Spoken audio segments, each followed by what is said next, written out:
Hello guys, कैसे हो आप लोग। I welcome you again on my YouTube channel हमारा झारखंड। और हम लोग जनरल साइंस में इकोलॉजी एंड इकोसिस्टम के बारे में पढ़ रहे थे और आई थिंक ये मेरा चौथा लेक्चर है। हम लोग इकोलॉजी इकोसिस्टम को बहुत बारीकी से देखने की कोशिश कर रहे थे। मैं आपको बताऊं, ये टॉपिक बहुत ही ज़्यादा इंपॉर्टेंट है। आप चाहे जेपीएससी पॉइंट ऑफ व्यू के साथ देखो या जेएसएससी पॉइंट ऑफ व्यू के साथ, even in for UPSC this topic is very much important. और मैं आप लोगों को बहुत सारी चीज़ें बता रहा था, मैं ट्राई कर रहा था कि एक एक करके आपका सारे कॉन्सेप्ट क्लियर किया जाए। अभी देखिए, ये मेरा आई थिंक चौथा लेक्चर है। मैंने जितनी बातें बताई हैं आप सबको ध्यान में रखना ताकि आपको चीज़ें सारी समझ में आएंगी। और जिन लोगों ने मेरे चैनल को सब्सक्राइब नहीं किया, those who are preparing for any competitive exams of Jharkhand, specially JPSC JSSC, and those who are also preparing for IAS IPS UPSC, they can join our channel. हम सारा का सारा टॉपिक कवर करने वाले हैं। This is me your mentor and guide.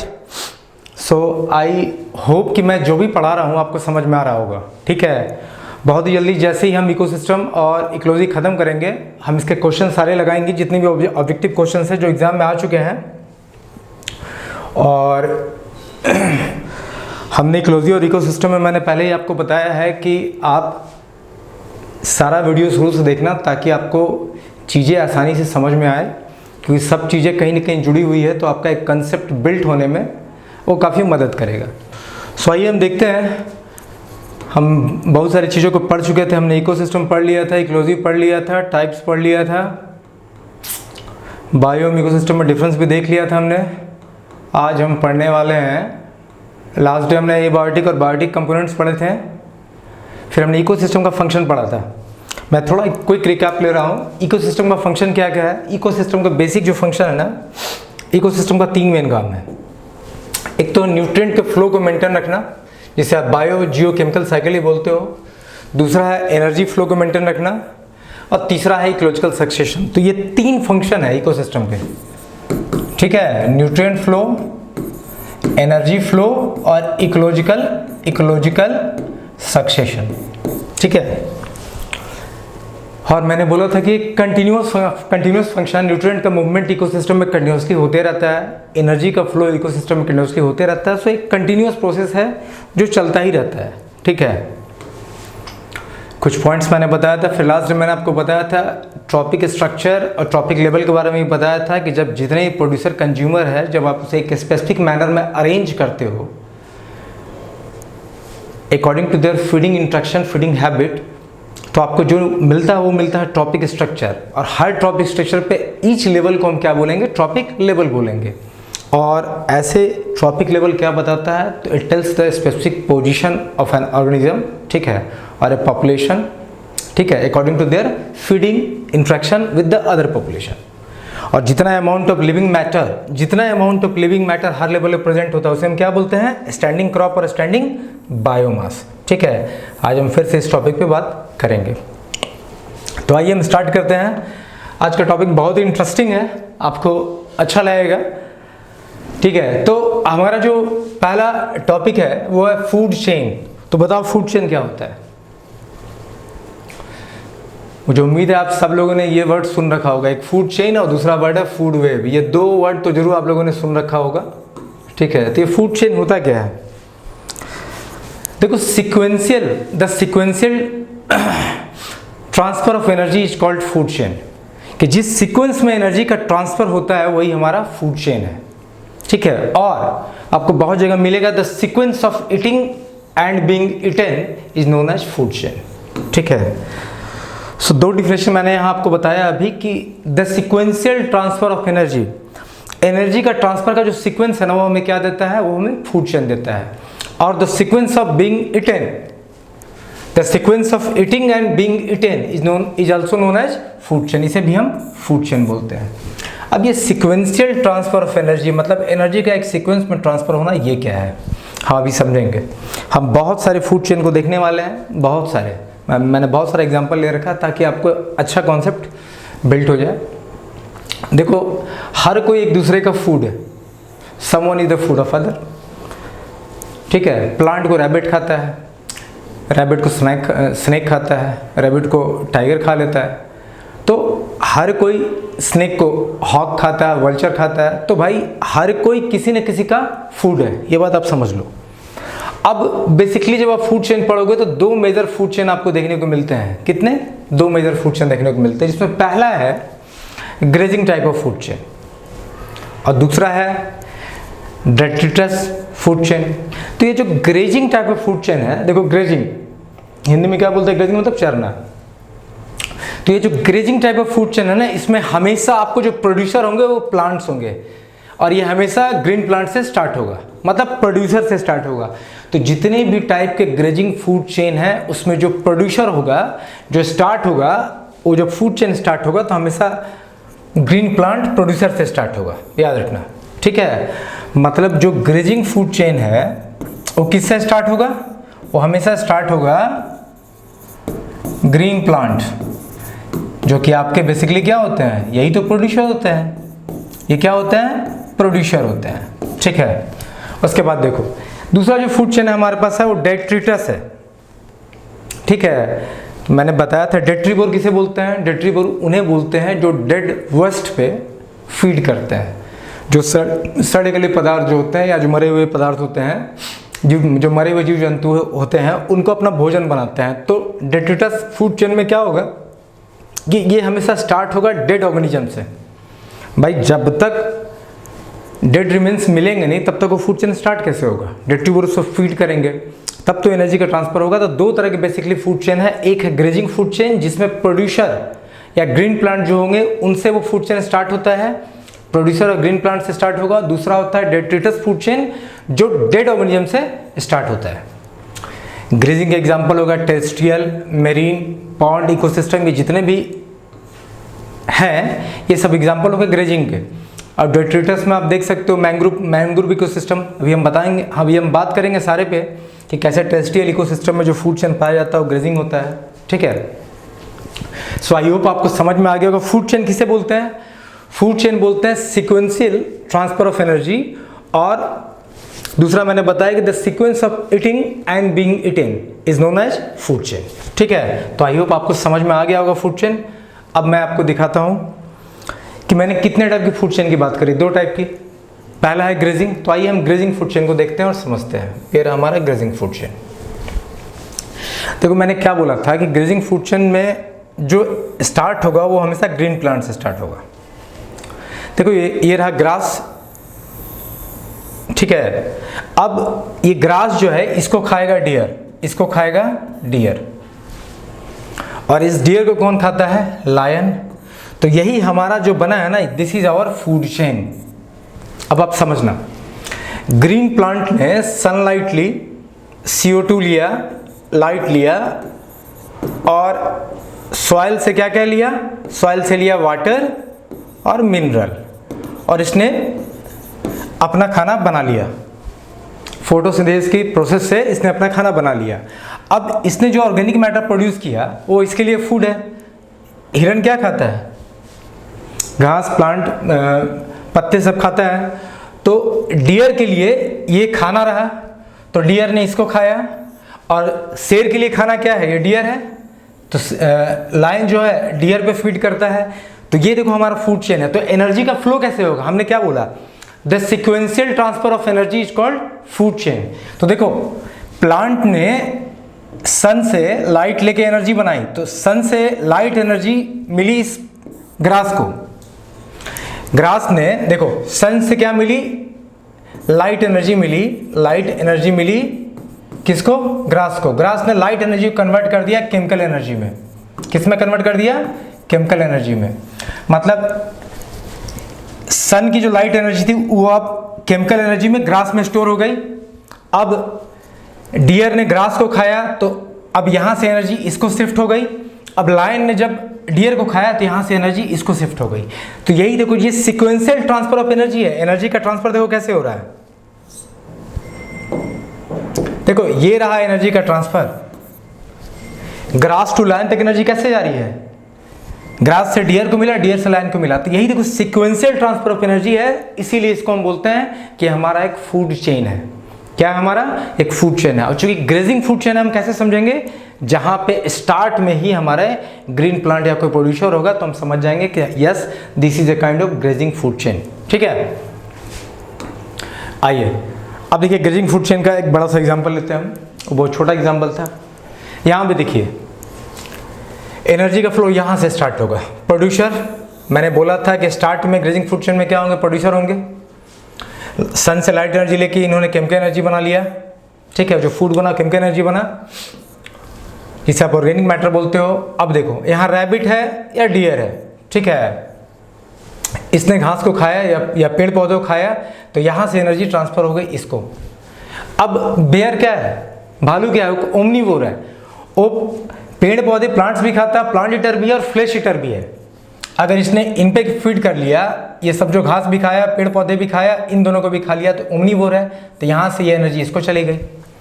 अब मान लो jackal है या फॉक्स है, इसने अगर बियर पे फीड किया, सपोज इसने इसे खा लिया तो यहाँ से एनर्जी इसको मिल गई। अब जब ये मर गए, ये जो कार्निवोर है, कार्निवोर मतलब सिर्फ फ्लैश ईटर, ओमनीवोर मतलब देखो ओमनीवोर का मतलब कल मैंने क्या बताया था, फ्लैश प्लस प्लांट ईटर, जो दोनों को खाते हैं, पेड़ पौधे और मांस दोनों को खाते हैं। हर्बीवोर जो सिर्फ प्लांट पे फीड करते हैं, और कार्निवोर जो सिर्फ फ्लैश पे फीड करते हैं, जो मांस खाते हैं सिर्फ। आप समझो कि हिरन ने इसे खाया, एनर्जी इसको मिला, भालू ने हिरन को खाया, एनर्जी इसको मिला। अब समझो इसने अगर भालू को खा लिया तो एनर्जी इसको मिला। अब ये जब मर जाएगा, जब इसकी डेथ हो जाएगी, तो जो इसके डेड रिमेन्स बचे होंगे, ठीक है, उसको सपोज कि ये हॉक या वल्चर है, इसने उसके मरने के बाद इसके ऑर्गन्स को खाए, ठीक है, तो एनर्जी इसको मिल गई। और फाइनली जब ये मर जाएगा, जब ये वल्चर या हॉक मर जाएगा, तो डिकम्पोजर्स क्या करेंगे, उस कॉम्प्लेक्स ऑर्गेनिक मैटर को तोड़ देंगे सिंपलर फॉर्म में, ताकि ये फिर से सॉइल में चला जाए। तो इससे एनर्जी किसको मिली, इसको मिली। तो देखो आप एनर्जी का ट्रांसफर कैसे हुआ, पहले प्रोड्यूसर में था, फिर हर्बीवोर में गया जिसने इसे खाया, फिर ओमनीवोर में गया जिसने इसे खाया, फिर कार्निवोर में गया जिसने इसे खाया, फिर वल्चर में गया जो इसके मरने के बाद इसे खाया, और फाइनली जब ये मर गया, ठीक है, जब ये डेड हो गया, तो इसके डेड वेस्ट पे, डेड रिमेन्स पे कौन फिट करता है, तो हमारे डिकम्पोजर्स फिट करते हैं। ये क्या है, हमारे डिकम्पोजर्स है। तो देखो ये रहा हमारा सीक्वेंस ऑफ एनर्जी, जिस हिसाब से एनर्जी ट्रांसफर हुआ, this is the sequence of energy transfer. ठीक है, आप देख रहे हो। तो फूड चेन में बेसिकली क्या होता है कि एनर्जी का ट्रांसफर होता है, वो भी एक पर्टिकुलर सीक्वेंस में होता है। ठीक है, तो ये रहा हमारा ग्रेजिंग फूड चेन का एग्जांपल। और फाइनली देखो जब डिकम्पोजर तोड़ देंगे, सपोज वल्चर के मरने के बाद इसके जो कॉम्प्लेक्स ऑर्गेनिक मैटर है, उसको डिकम्पोजर्स क्या करते हैं, कुछ एसिड को रिलीज करके, कुछ केमिकल को रिलीज करके उस कॉम्प्लेक्स ऑर्गेनिक मैटर को सिंपलर फॉर्म में तोड़ देते हैं, जिसके वजह से वो क्या होता है कि सॉइल में डिजॉल्व हो जाता है। तो जो मिनरल प्रोड्यूसर ने लिया था, ठीक है, सॉइल से जो मिनरल और वाटर लिया था, वो फिर से सॉइल में चला जाता है, ठीक है, और एनर्जी जो है हीट के तौर पे रिलीज हो जाती है, ठीक है, तो फिर से एनर्जी बैक हो जाता है। आ रहा है समझ में आप लोगों को कि कैसे प्लांट को फूड बनाने के लिए क्या क्या चाहिए, 4 चीजें चाहिए थी, मैंने आपको बताया था। कार्बन डाइऑक्साइड लेता है एयर से, सॉइल से क्या लेगा, वाटर प्लस मिनरल, और सन से क्या लेगा, लाइट। अब इसकी हेल्प से ये खाना बना लेते हैं। तो बेसिकली देखो हर चीज ट्रांसफर हो रही है, मिनरल का भी ट्रांसफर हो रहा है, मिनरल भी ट्रांसफर, न्यूट्रिएंट भी ट्रांसफर हो रहे हैं, और एनर्जी का भी ट्रांसफर हो रहा है। तो ये जो सीक्वेंस में एनर्जी ट्रांसफर हो रहा है, this is our food chain. I hope आप लोगों को समझ में आया होगा। ठीक है, चलिए एक दो और हम फूड चेन का एग्जांपल लेते हैं। अब देखो ये जो फूड चेन है ना, ये मरीन का फूड चेन है, मरीन इकोसिस्टम का फूड चेन है। ठीक है, किसका फूड चेन है, मरीन इकोसिस्टम का। देखो आप देखना समुद्र में बहुत सारे छोटे छोटे पेड़ पौधे होते हैं, बहुत छोटे छोटे, इसे आप फाइटोप्लैंक्टन बोलते हैं, बहुत छोटे। अब ये जो छोटे छोटे पेड़ पौधे जो होते हैं ना, उन्हें कौन खाता है, उन्हें खाता है जू प्लैंक्टन, जो छोटे छोटे जीव जंतु हैं। इन्हें कौन खाएगा, इन्हें खाएगा स्मॉल फिश, जो छोटी मछलियां हैं। इन छोटे मछलियों को कौन खाएगा, जो इनसे थोड़ी बड़ी मछलियां होंगी, लार्ज फिश। और इस लार्ज फिश को कौन खाएगा, जो सबसे बड़ा मछली होता है, ठीक है, व्हेल हो गया, शार्क हो गया। तो देखो मरीन फूड चेन में भी प्रोड्यूसर कौन है? फाइटोप्लैंक्टन जो है प्रोड्यूसर है। जो छोटे पेड़ पौधे होते हैं जो आप देखना कि मरीन के बेड पे होते हैं, ठीक है, ये जो छोटे पेड़ पौधे हैं इनको फाइटोप्लैंक्टन बोलते हैं। जू प्लैंक्टन किसे बोलते हैं? जो छोटे जीव जंतु होते हैं। तो देखो प्रोड्यूसर यही है, इनको जू प्लैंक्टन खाता है, जू प्लैंक्टन को स्मॉल फिश खाते हैं, स्मॉल फिश को लार्ज फिश खाता है, लार्ज फिश को व्हेल खाता है। तो this is the sequence of transfer of energy. Energy का ट्रांसफर देखो यहाँ से फाइटोप्लैंक्टन से जू प्लैंक्टन, वहाँ से स्मॉल फिश, फिर लार्ज फिश, फिर व्हेल। तो यही आपको होता है। अब आप एक चीज़ समझना, मैंने वहाँ बताया था कि यहाँ देखो ये जो फाइटोप्लैंक्टन है चूंकि फूड यही प्रोड्यूस कर रहे हैं, तो इनको बोलेंगे हम प्राइमरी प्रोड्यूसर। क्या बोलेंगे? Primary producer. यही मेन प्रोड्यूसर कौन है? यही फाइटोप्लैंक्टन होता है मरीन फूड चेन में, मरीन इकोसिस्टम में। अब देखो जो इन पे फीड करते हैं डायरेक्टली, जो प्राइमरी प्रोड्यूसर पे डायरेक्टली फीड करते हैं, इनको हम बोलते हैं प्राइमरी कंज्यूमर। क्या बोलते हैं? Primary consumer. मतलब प्राइमरी कंज्यूमर कौन होगा? जो डायरेक्टली प्राइमरी प्रोड्यूसर पे फीड करेगा। मतलब जो भोजन बनाते हैं उन पर जो डायरेक्टली फीड करते हैं, ये जू प्लैंक्टन डायरेक्टली फाइटोप्लैंक्टन को खाते हैं, तो ये प्राइमरी कंज्यूमर होगा। अब आप समझना, ये देखो सेकेंडरी कंज्यूमर भी आ गया। देखो कंज्यूमर ये भी है, कंज्यूमर ये भी है, लेकिन ये प्राइमरी है, सेकेंडरी है। प्राइमरी ये इसलिए है कि जो छोटे छोटे पेड़ पौधे खाना बनाते हैं, इन पे इन्होंने डायरेक्टली फीड किया है, इन पे ये डायरेक्टली फीड करते हैं, इसलिए प्राइमरी है। और ये चूंकि फीड करते हैं इसलिए प्राइमरी कंज्यूमर है। और अब जो इन पे फीड करेंगे, इनको भी तो कोई खा रहा है, स्मॉल फिश खा रहे हैं, तो ये हो गया सेकेंडरी प्रोड्यूसर। क्या हो गया? Secondary consumer. सॉरी, प्रोड्यूसर नहीं, कंज्यूमर। अब देखो जो इन सेकेंडरी कंज्यूमर पे फीड करेंगे उनको हम बोलेंगे टर्शियरी कंज्यूमर, और जो इस टर्शियरी कंज्यूमर पे फीड करेंगे उसको हम बोलेंगे क्वाटरनरी कंज्यूमर, या इसी को हम बोलते हैं टॉप कंज्यूमर, या इसी को हम बोलते हैं एपेक्स प्रेडेटर। क्या बोलते हैं? Apex predator. ध्यान देना, आई होप आपको समझ में आ रहा होगा। प्राइमरी कंज्यूमर वो हुआ जो प्राइमरी प्रोड्यूसर पे फीड करेगा, फिर जैसे ही जो प्राइमरी कंज्यूमर को खाएगा वो हो जाएगा सेकेंडरी। अब जो सेकेंडरी कंज्यूमर खाएगा उसको हम बोलेंगे टर्शियरी कंज्यूमर, और जो टर्शियरी को खाएगा उसको हम बोलेंगे क्वाटरनरी कंज्यूमर, और इसी को हम बोलते हैं टॉप कंज्यूमर, क्योंकि व्हेल को कोई खा नहीं सकता है। वैसे खाने को तो यार किसी को कोई भी खा सकता है, ठीक है, इस दुनिया में, लेकिन नॉर्मली लोग नहीं खाते हैं। तो ये हो गया आपका टॉप कंज्यूमर, और ये हो गया एपेक्स प्रेडेटर। इसी को हम बोलते हैं टॉप कंज्यूमर या एपेक्स प्रेडेटर, ठीक है। तो ये देखो, ये मरीन फूड चेन है, मरीन इकोसिस्टम का फूड चेन है। और एनर्जी का फ्लो कैसे हो रहा है? एनर्जी का फ्लो यहाँ से, एनर्जी का फ्लो ऐसे हो रहा है, ठीक है। एनर्जी यहाँ से यहाँ फ्लो हो रही है, energy flow. I hope you all are getting my points. I am trying to illustrate each and everything जिससे आपको समझ में आए। वैसे देखो फूड चेन बहुत आसान टॉपिक है, बस आपको समझ में आना चाहिए, ठीक है। इसमें दो चीज़ याद रखना, फाइटोप्लैंक्टन और जू प्लैंक्टन। बहुत लोगों को नहीं पता है, फाइटोप्लैंक्टन जो छोटे छोटे पेड़ पौधे होते हैं जो समुद्र में रहते हैं, जो खाना बनाते हैं, और जू प्लैंक्टन किसको बोलते हैं? जो छोटे छोटे जीव जंतु होते हैं जो फाइटोप्लैंक्टन को खाते हैं।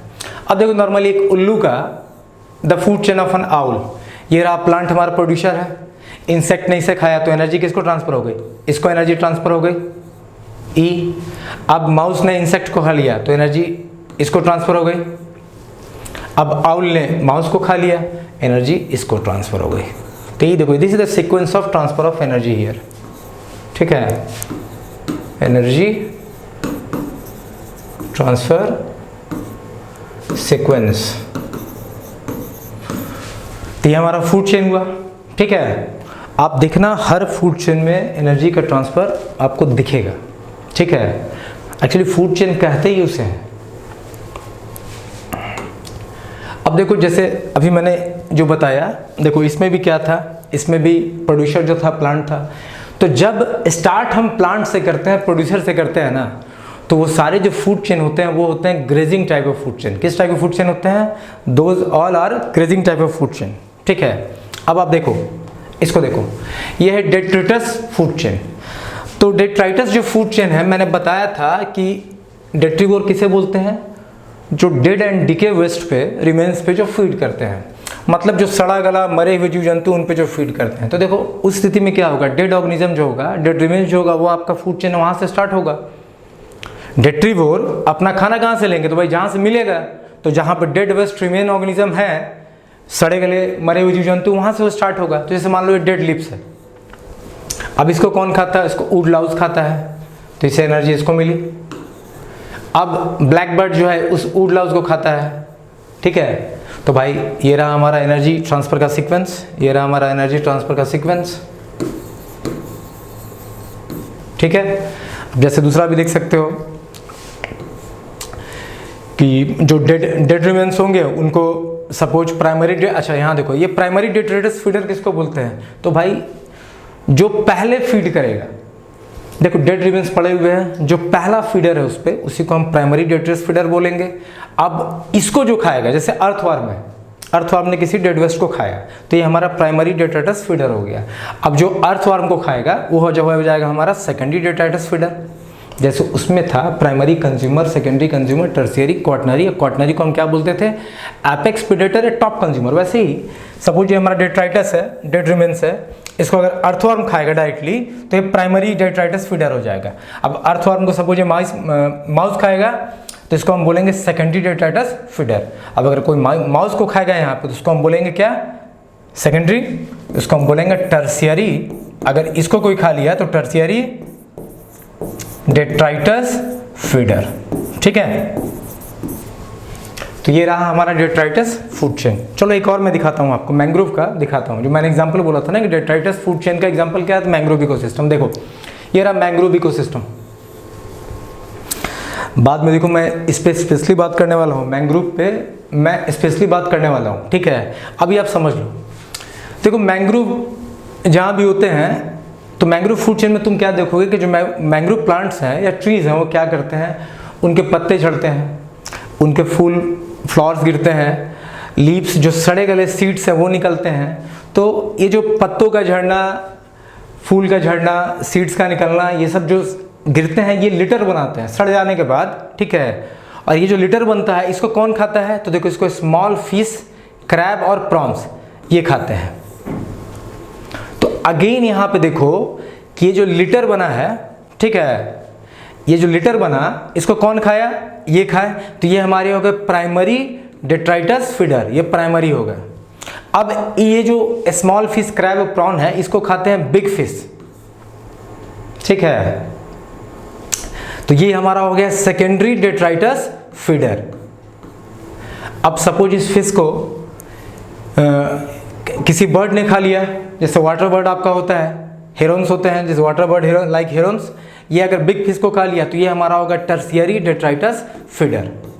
तो मैंग्रोव इकोसिस्टम में आप देखना कि मैंग्रोव ट्रीज के पत्ते, सीड्स, फ्लावर के झड़ने से जो लिटर बनता है, सड़ा गला पदार्थ जो बनता है फाइनली, उसको कौन खाता है? तो उनको फीड करते हैं क्रैब, बहुत छोटे फिश या प्रॉन, उनको बड़ा फिश खाएगा। तो जो पहले फीड करेगा वो हमारा प्राइमरी डेट्राइटस फीडर हो जाएगा, फिर जो उन पे फीड करेगा वो सेकेंडरी डेट्राइटस फीडर हो जाएगा, और जो उस पे फीड करेगा वो टर्शियरी डेट्राइटस फीडर हो जाएगा, ठीक है। So this is how the food chain in A mangrove ecosystem runs. तो एनर्जी का फ्लो कहाँ से कहाँ हो रहा है? एनर्जी का फ्लो यहाँ से यहाँ हो रहा है। देखो एनर्जी का फ्लो यहाँ से यहाँ हो रहा है। This is how the sequence of energy transfer take place here, ठीक है। एनर्जी यहाँ से ट्रांसफर हो रहा है यहाँ तक। आई होप आपको समझ में आ रहा होगा, ठीक है।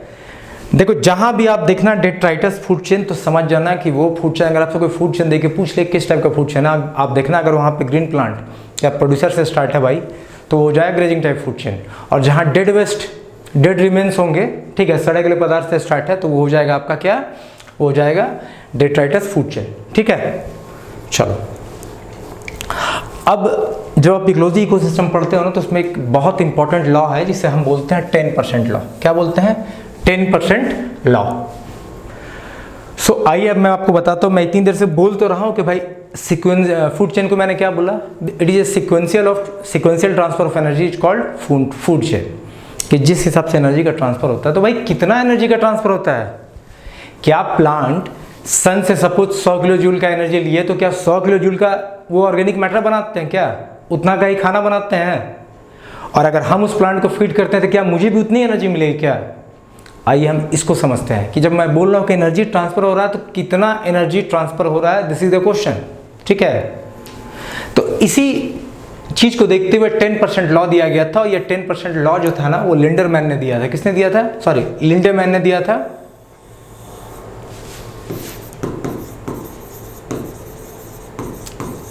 और ये जो लॉ दिया गया 1942 में दिया गया था बाय लिंडरमैन। अब देखो ये 10% लॉ ऑफ एनर्जी ट्रांसफर बताता क्या है।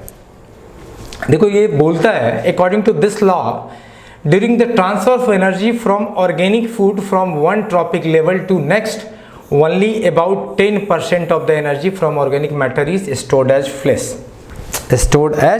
Flash. Only 10% of the energy, मतलब सीधा लफ्ज़ों में अगर आप इसे समझना चाहो तो इसका बोलना है कि हर ट्रॉपिक लेवल पे जो एनर्जी का ट्रांसफ़र होता है वो पिछले ट्रॉपिक लेवल का ओनली 10% होता है। कितना होता है? 10% ही एनर्जी एक्चुअली ट्रांसफ़र होता है। इसका मतलब समझो अब, ठीक है। तो अगर 10% ट्रांसफ़र होता है तो बाकी एनर्जी कहाँ जाता है? तो बाकी एनर्जी हीट के फॉर्म में रिलीज हो जाता है। जैसे आप रेस्पिरेशन करते हो, तो जब आप कोई प्रोसेस करते हो, ठीक है, आप रेस्पिरेशन करते हो तो उसमें भी एनर्जी रिलीज होती है। तो बाकी सब एनर्जी हीट के फॉर्म में रिलीज हो जाती है और सिर्फ 10% एनर्जी ही का एक्चुअल ट्रांसफर होता है हर एक ट्रॉपिक लेवल में। अब आप समझो कि ये रहा प्लांट और ये रहा मान लो हमारा सनलाइट। तो अगर सनलाइट के पास में 1 लाख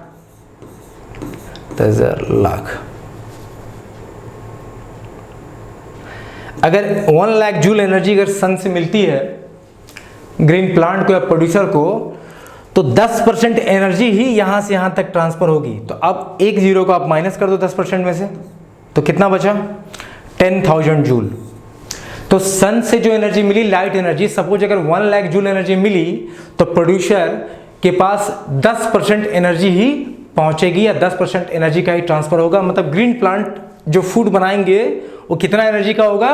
वो 10,000 जूल का होगा। इसका जो भी लाइट एनर्जी मिला उसका 10% एनर्जी वो यूटिलाइज कर पाता है या ट्रांसफर हो पाता है। मतलब अगर 1 लाख जूल एनर्जी सन से मिला तो प्लांट के पास पहुंचा कितना? 10,000 जूल। अब देखो 10,000 जूल, अगर अब इस प्लांट को किसी ने खा लिया, सपोज प्राइमरी कंज्यूमर हमारा कोई भी हो, जैसे यहाँ ग्रास हॉपर है, टिड्डा है, तो अब अगर 10,000 जूल एनर्जी इसके पास थी, तो ये देखो ट्रॉपिक लेवल चेंज हो रहा है, यहाँ से यहाँ तक ये दूसरा ट्रॉपिक लेवल है, फिर ये तीसरा ट्रॉपिक लेवल है। अब इसको ऐसे समझो ना, इसको मैं ऐसे बना ही देता हूँ।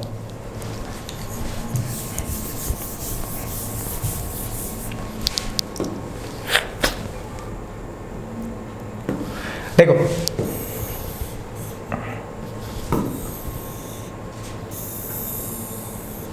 अब देखो अगर सन के पास 1 लाख जूल एनर्जी थी तो 10% ट्रांसफर हुआ यहां से यहां तक। ये हमारा एक एक ट्रॉपिक लेवल हो गया, ठीक है। अब देखो अगर 1 लाख जूल एनर्जी सन से मिली तो प्लांट को कितना मिला? 10,000 जूल। अब अगर इस ग्रास हॉपर ने इस प्लांट को खाया तो 10%, 10,000 का 10% कितना होगा? 1,000। तो देखो यहाँ से यहाँ तक 1 लाख से 10,000 यहाँ बना, सनलाइट से प्लांट को मिला 10,000, 10%। अब इसका भी 10% मिलेगा इस ग्रास हॉपर को, मतलब मिला 1,000 जूल। अब अगर ये माउस इस ग्रास हॉपर को खा जाता है तो इसको भी जो एनर्जी है 1,000 जूल, इसका भी 10% ही मिलेगा इसे। तो माउस को कितना मिला? 100 जूल। अब देखो अगर किसी ने इस माउस को खा लिया, सपोज हॉक ने खा लिया, तो हॉक ने खाया तो इसके पास एनर्जी कितनी मिली थी? इसे 100 जूल एनर्जी मिली थी, 100। इसका भी 10% इसको मिलेगा, मतलब अब इसको कितना मिलेगा? 10 जूल मिलेगा। ये चूंकि देखो ये हमारा प्राइमरी कंज्यूमर था, ये सेकेंडरी था, टर्शियरी, या इसे आप टॉप कंज्यूमर ही बोल सकते हो या आप एक्सपीडिटर बोल सकते हो। तो आप देखो हर ट्रॉपिक लेवल पे सिर्फ 10% एनर्जी का ही एक्चुअल ट्रांसफर होता है, सिर्फ 10%। तो अगर किसी के पास में मान लो 100 रुपया है और इस पे किसी ने फीड किया है, 100 जूल बोल लो, मैं एग्जांपल दे रहा था, अगर इसको किसी ने खाया है तो उसको सिर्फ 10 जूल एनर्जी ही मिलेगी, और किसी ने अगर इसको खा लिया तो उसको 1 जूल एनर्जी मिलेगी, और किसी ने अगर इसको खा लिया तो उसको 0.1 जूल मिलेगा। तो 10% लॉ यही बोलता है कि हर ट्रॉपिक लेवल पे only 10% of the actual energy transfer take place, ठीक है। 10% एनर्जी ही ट्रांसफर होती है, समझ रहे हो। और देखो अच्छा हम फिर आगे आपको बताएंगे, ये जो ट्रांसफर देख रहे हो एनर्जी लेवल का, ठीक है, ये पर्टिकुलर डायरेक्शन में हो रहा है। अच्छा चलो हम उस बारे में बात करेंगे। तो अब आई होप आपको समझ में आ गया होगा कि 10% लॉ क्या है, कि हर ट्रॉपिक लेवल पे मात्र 10% एनर्जी ही ट्रांसफर होती है। चलो अब आगे देखते हैं। अब देखो फूड चेन मैंने बता दिया, अब आया एक कंसेप्ट आया, एक टर्म आया फूड वेब। फूड वेब किसे कहते हैं? वेब मतलब क्या होता है? जाल। तो देखो फूड वेब को आप सिंपली डिफाइन कर सकते हो कि network of food chain is called food web. Network of food chain is called food web. Network of food chain मतलब फूड चेन के नेटवर्क को ही आप फूड वेब बोलते हो। Network of food chain is called food web. अब इसमें देखो कुछ पॉइंट्स मैंने लिख रखे हैं, मैं आपको बताता हूं। देखो ये बोलता है कोई फूड चेन आइसोलेटेड नहीं होता है। क्या मीनिंग हुआ इसका?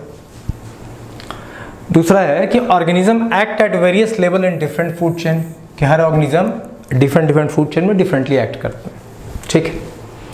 तीसरा पॉइंट है कि feed on more than one type of organism, कि एक फूड चेन में एक ही organism feed on more than one type of organism, एक ही इंडिविजुअल स्पीसीज एक से अधिक टाइप के ऑर्गेनिज्म को खाता है। और ये जो है ये सब मिला के कॉम्प्लेक्स फूड वेब बनाते हैं। अभी मैं सिर्फ पॉइंट पढ़ रहा हूँ, जब मैं डायग्राम पे जाऊँगा तो आपको एक एक चीज़ अभी मैं बताऊँगा। अभी आप इस स्लाइड में सिर्फ इतना समझो कि फूड वेब किसे बोलते हैं। तो नेटवर्क ऑफ फूड चेन के नेटवर्क को जब बहुत सारे फूड चेन मिलते हैं ना तो वो फूड वेब बनाते हैं। बस इतना ही समझ लो आप, ठीक है।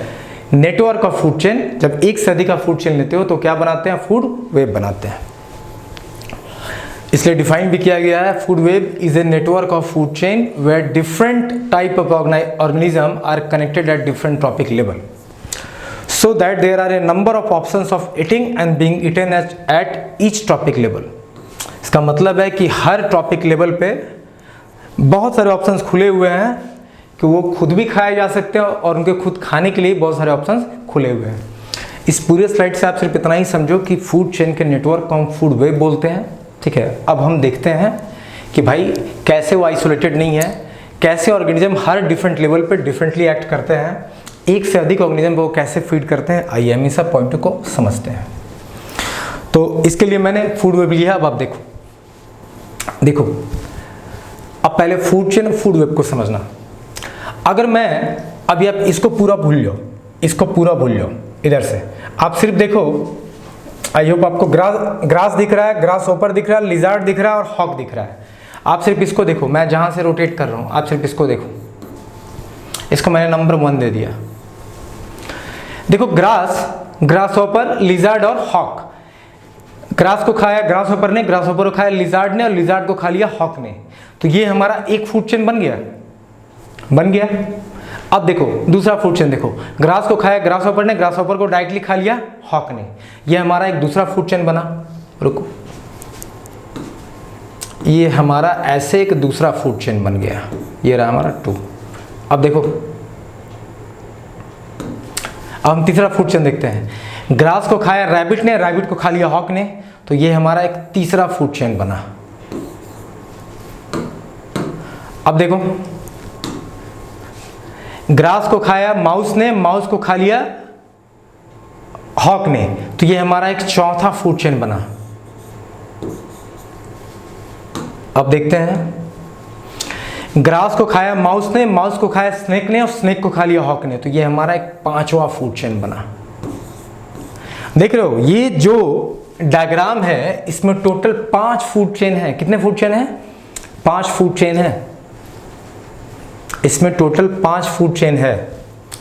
तो भाई अगर इसमें 5 फूड चेन है तो मैंने क्या बोला कि जब एक फूड चेन से आपको जैसे ही अधिक मिला तो क्या बना लेगा? फूड वेब बना लेगा।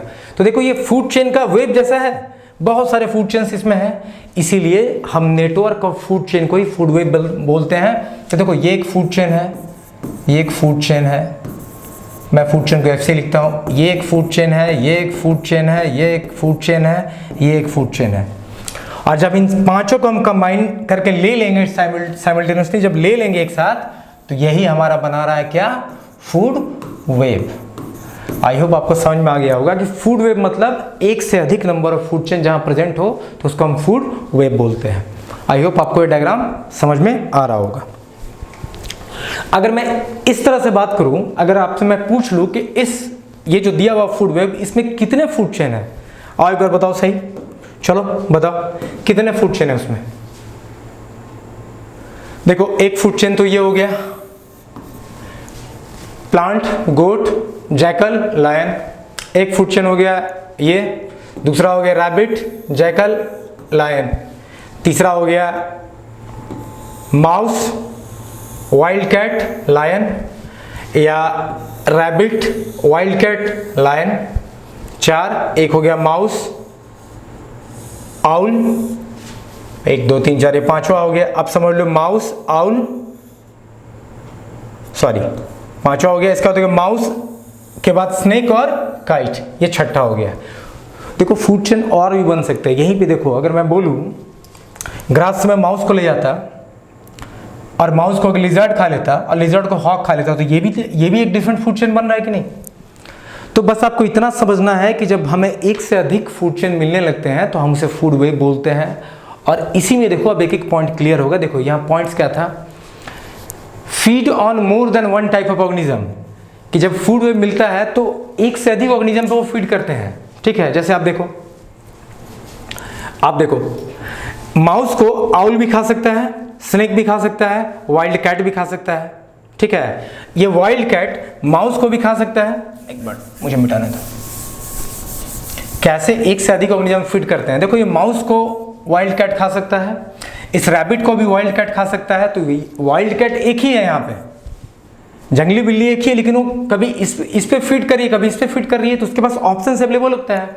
तो फूड वेब में हर जो बड़े प्रेडेटर होते हैं, जैसे एपेक्स पे आप जाओगे, उनके पास बहुत सारा ऑप्शंस होता है। जैसे देखो ये लायन जैकल को भी खा सकता है, गोट को भी खा सकता है, रैबिट को भी खा सकता है, ठीक है, काइट को भी खा सकता है। इसके पास बहुत सारे ऑप्शंस है, ये बहुत लोग पे फीड कर सकता है। यही पॉइंट यहाँ बताना चाहे कि feed on more than one type of organism, और organism act at various level in different food chain. देखो अब आप समझना कि ऑर्गेनिज्म कैसे अलग अलग फूड चेन में अलग अलग लेवल पे एक्ट करते हैं। देखो यहाँ लिजर्ड को देखो, ध्यान दें, लिजर्ड को देखो। अगर लेवल बनाऊं तो नीचे मान लो ग्रास है, यहाँ क्या है, ग्रास है। ग्रास को ग्रास हॉपर ने खाया, ग्रास को grass hopper, H, grass hopper ने खाया। उसके बाद इसे किसने खा लिया, लिजर्ड ने खा लिया, लिजर्ड ने खा लिया। तो यहाँ पे देखो मान लो ये ट्रॉपिक लेवल 1 है, 2 है, 3 है, तो लिजर्ड किस पे है, लिजर्ड हमारा 3rd ट्रॉपिक लेवल पे यहाँ पे है। ग्रास को खाया ग्रास हॉपर ने, ग्रास को खाया ग्रास हॉपर में, उसको और ग्रास हॉपर खाया लिजर्ड ने, तो लिजर्ड यहाँ 3rd ट्रॉपिक लेवल पे है। अब देखो इसको मैं थोड़ा चेंज करता हूँ, ठीक है। अब इसको देखना, ये रहा मेरा ग्रास, ये रहा मेरा ग्रास हॉपर, इसको खा लिया माउस ने, अब इसको खा लिया लिजर्ड ने। ग्रास को खाया ग्रास हॉपर ने, ग्रास हॉपर को खा लिया माउस ने, अब माउस को खा लिया लिजर्ड ने। अब देखो लिजर्ड कहाँ चला गया, 1 2 3 4। तो उनके फीडिंग इंट्रैक्शन की वजह से ना ट्रॉपिक लेवल में अलग अलग जगह रिप्रेजेंट किए जा सकते हैं, ठीक है। यही पॉइंट इसने बोला है कि organism act at various level in different food chain. तो अगर मैं इस फूड चेन को लेता हूं, इसको लेता, सिर्फ ये तीनों का फूड चेन को लेता, तो ये 3rd लेवल पे रहता। अगर मैं ऐसा फूड चेन लेता हूं तो ये 4th लेवल पे चला गया। I hope you are getting my point. मैं जो बताना चाह रहा हूँ कि एक ऑर्गेनिज्म अपने फीडिंग हैबिट की वजह से अलग अलग लेवल पे फूड चेन में पाया जा सकता है। आप जैसा फूड चेन लेते हो उसके हिसाब से उसके लेवल चेंज हो जाते हैं। ऐसा नहीं है कि ग्रास हॉपर हमेशा 2nd लेवल पे ही रहेगा, ठीक है, और हॉक हमेशा टॉप लेवल पे ही रहेगा।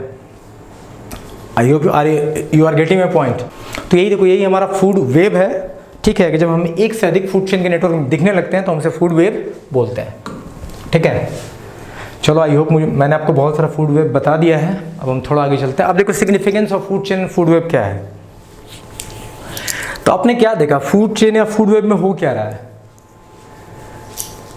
ये इसे खा रहा है, वो उसे खा रहा है, वो उसे खा रहा है, वैसे ही फूड चेन बनाया। तो एनर्जी का फ्लो हो रहा है, साथ में न्यूट्रिएंट का ही फ्लो हो रहा है। अगर हम फ्लैश खाते हैं तो हमें एनर्जी तो मिलती है, साथ में न्यूट्रिएंट भी मिलता है, ठीक है। अगर हम प्लांट खाते हैं तो हमें न्यूट्रिएंट भी मिलता है। तो एनर्जी और न्यूट्रिएंट का फ्लो हो रहा है फूड चेन या फूड वेब में। क्या हो रहा है, एनर्जी और न्यूट्रिएंट का फ्लो हो रहा है। जैसे देखो जैसे आप इसे ही देखो, गोट नहीं से खाया, जैकल नहीं से खाया, एनर्जी का ट्रांसफर तो हो ही रहा है। साथ में जो सॉइल से लेके इसने मिनरल और वाटर लेके जो भी न्यूट्रिएंट बनाए होंगे, वो खाने में जो भी पोषक तत्व होंगे वो तो इसको भी मिल रहा है और इसको भी मिल रहा है। तो एनर्जी और न्यूट्रिएंट दोनों का फ्लो हो रहा है।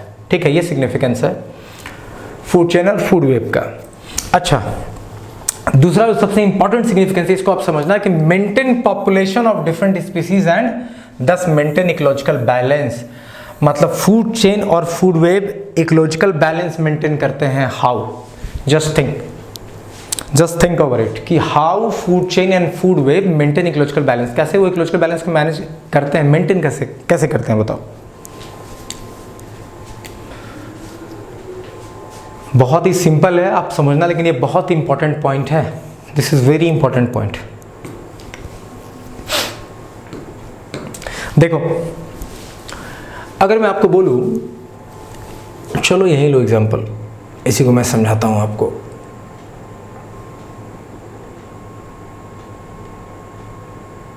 इसको देखो,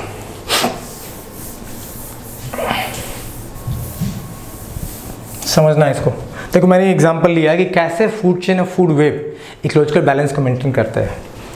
देखो, मान लो इस फूड चेन से, ये जो हमारा फूड चेन है जिसमें ग्रास है, डियर है और लायन है, मान लो इस फूड चेन से मैंने डियर को कर दिया गायब। डियर यहाँ है ही नहीं, मान लो डियर नहीं है यहाँ पे, नॉट प्रेजेंट।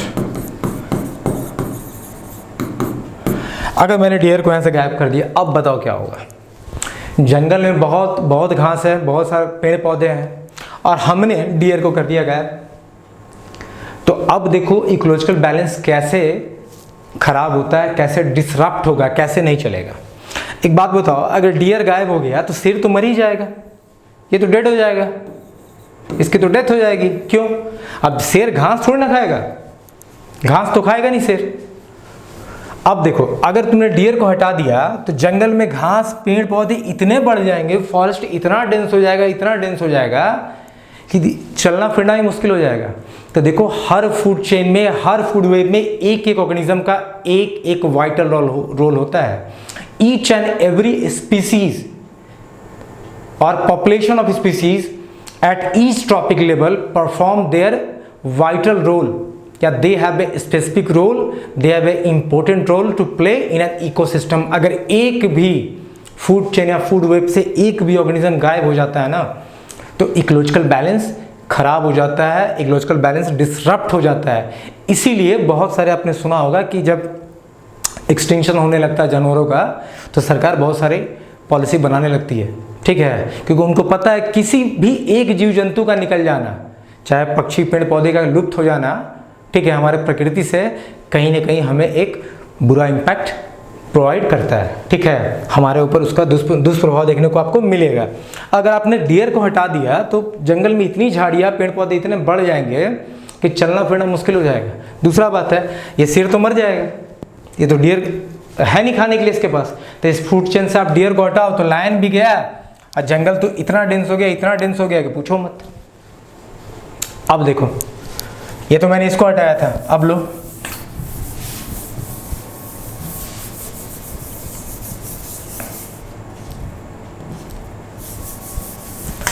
अब चलो, अब मैं लायन को हटाता हूं। अब लायन को हटा दो, अब क्या होगा? अब डियर का पॉपुलेशन इतना बढ़ जाएगा, पॉपुलेशन राइज हो जाएगा कि जंगल में कोई घास, पेड़ पौधे बचेंगे ही नहीं। क्योंकि जब पॉपुलेशन डियर का बढ़ जाएगा, इन्हें कोई मारने वाला है नहीं, इसे कोई खाने वाला है नहीं, तो फ्री जंगल में घूम रहा है। ये इंटरब्रीड करेंगे, बहुत सारे डियर होंगे, पॉपुलेशन उनकी बढ़ जाएगी। ठीक है, और जंगल में जितना भी घास पेड़ पौधा है सबको खत्म कर देंगे। ठीक है, सब पे फीड करेंगे, लगभग जंगल को नष्ट कर देंगे। आपको आ रहा है समझ में? तो देखो, किसी का भी फूड चेन या फूड वेब से एक ऑर्गेनिज्म का भी निकलना इकोलॉजिकल बैलेंस को डिसरप्ट करता है। आप इस बात को याद रखना। ठीक है, so what is the significance of food chain and food web? So energy and nutrient का फ्लो तो कराता ही है, दूसरा है कि इकोलॉजिकल बैलेंस का मेंटेन करता है। कैसे मेंटेन करता है अभी मैंने आपको बताया है। अब चलो, एक टर्म है बायोमैग्निफिकेशन। क्या है बायोमैग्निफिकेशन? यू सी बायोमैग्निफिकेशन है क्या। कुछ दिनों पहले एक केस आया था कि देखो डिक्लोफेनेक जो है ना एक एंटी इन्फ्लेमेटरी ड्रग है। क्या है? एक एंटी इन्फ्लेमेटरी ड्रग है। पहले बायोमैग्निफिकेशन को समझ लो। बायोमैग्निफिकेशन का मतलब है कि जब किसी सर्टेन केमिकल का हायर कंसंट्रेशन में बॉडी में डिपोजिट हो जाना, किसी ऑर्गन में डिपोजिट हो जाना, हमारे बॉडी के ऑर्गन्स में डिपोजिट हो जाना, तो जब भी किसी सर्टेन केमिकल का कंसंट्रेशन हमारे बॉडी में जो कि जितना होना चाहिए कंसंट्रेशन उससे अधिक हो जाए, जिससे हमारे जान को खतरा हो जाए, तो यही बायोमैग्निफिकेशन है। ठीक है, जैसे देखा गया कि डिक्लोफेनेक जो है, डाइक्लोफेनेक जो भी बोलते हैं इसे, ये एक एंटी इन्फ्लेमेटरी ड्रग है। क्या है ये? एक एंटी इन्फ्लेमेटरी ड्रग है। एक एंटी इन्फ्लेमेटरी ड्रग है जो कि वेटनरी साइंस में यूज किया जाता है, एनिमल कैटल्स को दिया जाता है। ठीक है, इन्फ्लेमेशन से बचाने के लिए। अब देखो इसका प्रभाव इतना ज़्यादा है, इस ड्रग का प्रभाव इतना ज़्यादा है कि ऐसा देखा गया कि जिन जानवरों में जब जानवरों में इसका प्रयोग किया जाने लगा वेटनरी साइंस में, उनको इन्फ्लेमेशन से बचाने के लिए जब इस ड्रग को यूज किया जाने लगा तो ये बॉडी में स्टोर होने लगा। ठीक है, ये ब्रेक नहीं करता, तो बॉडी में स्टोर हो जाता था। ठीक है, अब जब जानवर मरते थे तो उन पे कौन फीड करता है? वल्चर, गिद्ध जो होते हैं खाते हैं, जो जीव जंतु मर जाते हैं उन पे फीड करते हैं। तो धीरे धीरे ये जो ड्रग है डाइक्लोफेनेक, वल्चर के बॉडी में स्टोर होने लगा, इनके शरीर में ड्रग जमा होने लगा। और इस ड्रग का कंसंट्रेशन एक समय के बाद वल्चर के बॉडी में इतना अधिक पाया जाने लगा कि उनके किडनी फेल होने लगे और वल्चर की पॉपुलेशन खत्म होने लगा। मतलब बहुत सारे वल्चर्स मरने लगे। तो सडनली गवर्नमेंट को ऐसा एहसास हुआ कि ये जो डाइक्लोफेनेक एंटी इन्फ्लेमेटरी ड्रग है, इसी का कंसंट्रेशन वल्चर के बॉडी में अधिक पाया गया। और क्यों पाया गया? क्योंकि ये डेड एनिमल्स से फीड करते थे और उन डेड एनिमल्स को, कैटल को, ये एंटी इन्फ्लेमेटरी ड्रग दिया जाता था। तो जब किसी केमिकल का कंसंट्रेशन बॉडी में ज़्यादा हो जाए जिसके कारण उस ऑर्गेनिज्म की डेथ हो जाए, ठीक है, यही बायोमैग्निफिकेशन है, ए रादर हार्मफुल फेनोमेना। ठीक है, buildup of DDT in higher animals. ठीक है, आप इतना समझो कि केमिकल जब किसी केमिकल का कंसंट्रेशन अधिक हो जाए किसी के बॉडी में, जिसके वजह से उसके जान पे बना है, यही हमारा बायोमैग्निफिकेशन है। जिसमें एक एग्जांपल हमेशा पूछा जाता है, डाइक्लोफेनेक वल्चर के पॉपुलेशन को कहीं ना कहीं अफेक्ट किया, इसलिए इस ड्रग को गवर्नमेंट ने बैन कर दिया है। इस ड्रग को गवर्नमेंट ने क्या कर दिया है? बैन कर दिया है। ठीक है, तो इसमें 3-4 बातें याद रखना। वल्चर को किससे दिक्कत हुआ है? डाइक्लोफेनेक से। डाइक्लोफेनेक क्या है? एक एंटी इन्फ्लेमेटरी ड्रग है। ठीक है, जो कि कैटल्स को दिया जाता था। और ये जो टर्म इसी को हम बोलते हैं बायोमैग्निफिकेशन। क्या बोलते हैं? बायोमैग्निफिकेशन। आई होप मैं आपको जितनी बातें बताया हूँ सब आपको समझ में आया होगा। अब हम एक टर्म और देख लेते हैं, टॉपिक लेवल। उसके बाद आज इस लेक्चर को यहाँ एंड करेंगे, फिर हम नेक्स्ट डे देखेंगे। तो देखो, मैंने टॉपिक लेवल आपको पहले ही बताया था कि टॉपिक लेवल क्या है। तो ये specific position of an organization, it is a specific position of an organism in the food chain according to their feeding relationship with other organism.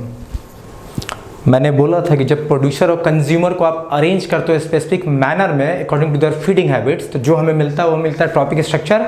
और टॉपिक स्ट्रक्चर के एक एक लेवल को, ये रहा हमारा टॉपिक स्ट्रक्चर, और एक एक लेवल को क्या बोलेंगे? टॉपिक लेवल बोलेंगे। नॉर्मली जब आपसे बोले टॉपिक लेवल क्या है, तो ये हमारा एक टॉपिक लेवल है, ये हमारा एक टॉपिक लेवल है, ये हमारा एक टॉपिक लेवल है, ये first topic level, second topic level, third topic level, fourth topic level, और ये फिफ्थ टॉपिक लेवल, या इसे एपेक्स टॉपिक लेवल ही बोलते हैं। यहाँ पे प्रेडेटर में रहेंगे तो एपेक्स प्रेडेटर बोलेंगे।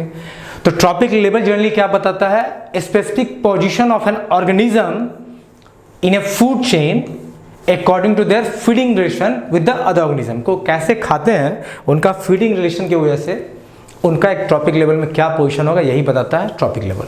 ठीक है, उनका पोजीशन क्या होगा, ये बताता है टॉपिक लेवल। जैसे आप देखो ग्रीन प्लांट को देखो, ये तो प्रोड्यूसर है। तो प्रोड्यूसर कहाँ जाएंगे? फर्स्ट टॉपिक लेवल में, यहाँ आपका प्रोड्यूसर रहा। अब इनको जो खाता है, डायरेक्टली प्रोड्यूसर को जो खाता है, उसे क्या बोलते हैं? उसे हम बोलते हैं प्राइमरी कंज्यूमर। ये फर्स्ट टॉपिक लेवल में आ जाएंगे। तो भाई ग्रीन प्लांट को कौन खाएगा? हर्बीवोर खाएंगे, या तो रैबिट या फिर ग्रासहॉपर। मान लो एग्जांपल में लेते हैं, तो रैबिट और ग्रासहॉपर चले गए आपके सेकेंड ट्रॉपिक लेवल में, फर्स्ट ट्रॉपिक लेवल में प्रोड्यूसर हो गया, जो इनको डायरेक्टली फीड करेगा वो सेकेंड ट्रॉपिक लेवल में चला जाएगा, यहाँ चला गया। अब जो लोग इनको खाएंगे वो थर्ड ट्रॉपिक लेवल में चले जाएंगे, जो इनको खाएंगे, जैसे फ्रॉग टिड्डा को खाता है, फिश, ठीक है, तो इन लोग जो खाएंगे ये चले जाएंगे थर्ड ट्रॉपिक लेवल में।